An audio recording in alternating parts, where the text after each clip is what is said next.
Unique sports academy வந்துட்டு ஒரு 5 இயர்ஸாக வந்துட்டு ரன் பண்ணிகிட்டு இருக்கேன்.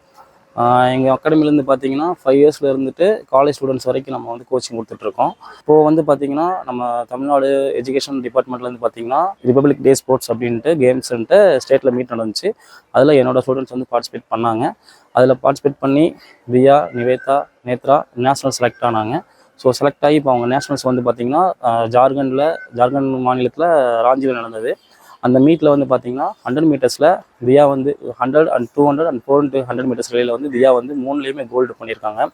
இது எப்படி பார்த்தீங்கன்னா இது வரைக்கும் கோயம்புத்தூர் வரலாற்றிலேயே ஹிஸ்ட்ரியிலேயே வந்துட்டு ஃபஸ்ட் டைம் இப்போ தான் வந்துட்டு ஒரு இண்டிவிஜுவல் அத்லெட் வந்து 3 ஈவெண்ட்லையும் கோல்டு பண்ணுறது வந்து இதுதான் ஃபஸ்ட் டைம். அப்புறம் பார்த்தீங்கன்னா நேத்ரா வந்து பார்த்திங்கன்னா நம்மக்கிட்ட வந்துட்டு ஒரு 6 months தான் ட்ரெயின் அப் பண்ணிகிட்ருக்காங்க. நல்ல பொட்டன்ஷியலான அத்லெட்டு. ஸோ எனக்கு தெரிஞ்சது சரி இவங்களை நம்ம ட்ரெயின் அப் பண்ணோம் அப்படின்னா ஷுவராக வந்துட்டு இவங்களை அச்சீவ் பண்ண வச்சுருவோம் அப்படின்ட்டு ஒரு நம்பிக்கையில் அவங்கள ட்ரெயின் அப் பண்ணேன். ஸோ அவங்களும் அவங்களோட ஃபுல் எஃபர்ட் கொடுத்தாங்க. ஸோ அதனால் அவங்களும் இதான் அவங்களோட ஃபஸ்ட்டு நேஷ்னல் மெடல். அப்புறம் வந்து நிவேதாவோட வந்து பார்த்திங்கன்னா இப்போ தான் ஃபஸ்ட் டைம் ஸ்டேட்டில் மெடல் பண்ணாங்க. நேஷ்னல் குவாலிஃபை ஆனாங்க. அவங்களோட பெஸ்ட்டு ஓடி இருக்கிறாங்க. பெஸ்ட்டு ஓடி ஃபஸ்ட்டு நேஷ்னல்ஸில் ஃபைனல்ஸ் குவாலிஃபை ஆகிட்டாங்க. ஸோ பட் மெடல் இல்லை. பட் இது உங்களுக்கு ஒரு நல்ல எக்ஸ்பீரியன்ஸாக இருக்கும். நெக்ஸ்ட்டு அப்கமிங் காம்படிஷன்ஸில் வந்துட்டு அவங்க ஒரு நேஷ்னல் மெடல் பண்ணுறதுக்கு என்னோடய வாழ்த்துக்கள். ஒரு அத்லெட் வர்றாங்க, ட்ரெயின் அப் பண்ணுறாங்க அப்படின்னா ஒருத்தருக்கு 1 yearல வந்துட்டு சக்ஸஸ் கிடைக்கும், ஒருத்தருக்கு 3 yearsல கிடைக்கும். ஸோ உங்களோட எஃபர்ட்டை வந்து நீங்கள் விடாமல் போட்டுகிட்டே இருந்தீங்கன்னா மட்டும்தான் உங்களுக்கான சக்ஸஸ் கண்டிப்பாக உங்களை தேடி வரும். ஸோ போட்டுகிட்டே இருங்க, கிவ் அப் பண்ணாதீங்க. டைம் எடுக்கும், உடனே யாருக்கும் சக்ஸஸ் வராது. ஒர்க் பண்ணிக்கிட்டே இருங்க.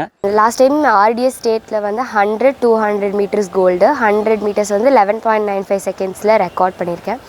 அண்ட் அதிலிருந்து ப்ரமோஷனாக நேஷ்னல்ஸ் நடந்துச்சு, SGFI நேஷ்னல்ஸ் ஜார்க்கண்டில். அதில் வந்து 100, 200 வந்து கோல்டு ப்ளேஸ் பண்ணியிருக்கேன். 5th ஸ்டாண்டர்ட்லேருந்து எனக்கு அத்லெட்டிக்ஸ் மேலே ரொம்ப ஒரு கிரேஸ். அது வந்து எப்படி வந்துச்சுன்னா ஃபேமிலியில் வந்து எல்லாருமே சொன்னாங்க உனக்கு வந்து உன்னோட பாடி ஸ்ட்ரக்சர் அதெல்லாம் வந்து ரொம்ப நல்லாயிருக்கு, அத்லெட்டிக்ஸ் போனால் கண்டிப்பாக உன்னால் சைன் பண்ண முடியும் அப்படின்ட்டு. ஒரு 3 years KSCயில் இருந்தேன்.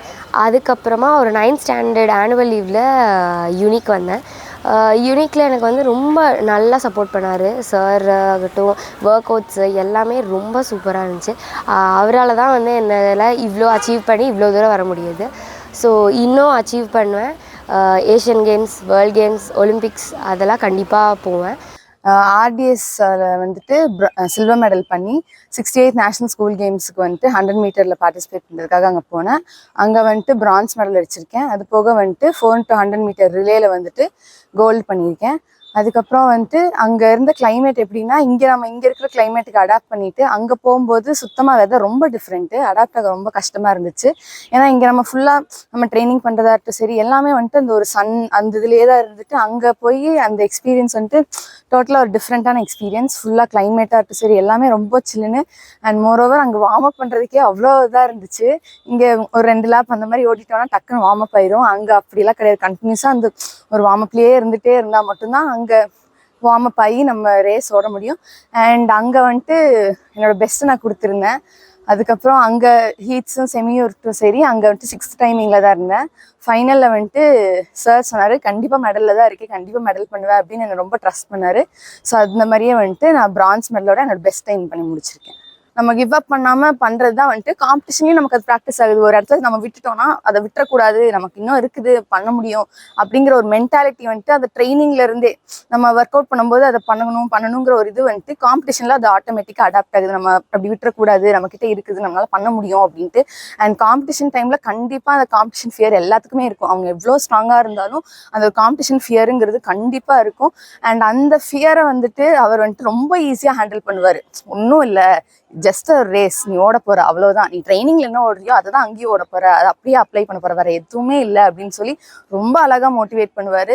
சீரியஸா அந்த ஒரு இதுல தான் வந்துட்டு நான் என்னோட ஃபைனல், ஏன்னா ஃபைனல்ல எனக்கு மைண்டே இல்லை, 6th டைமிங்ல இருக்கேன். சார்கிட்ட சொல்றேன் என்ன சார் இது இப்படி இருக்கேன் அப்படின்ட்டு. அவர் சொன்னாரு ஒண்ணுமே இல்லை, உன் ரேஸ் நீ அங்க ஓடு, உனக்கு மெடல் இருக்குது, தைரியமா அதை மட்டும் நினைச்சிட்டு நீ போய் ட்ராக்ல உட்காரு, நீ மெடல் பண்ணுவேன்னு அவர் சொன்ன மாதிரியே நான் வந்துட்டு அதுல மெடல் பண்ணேன்.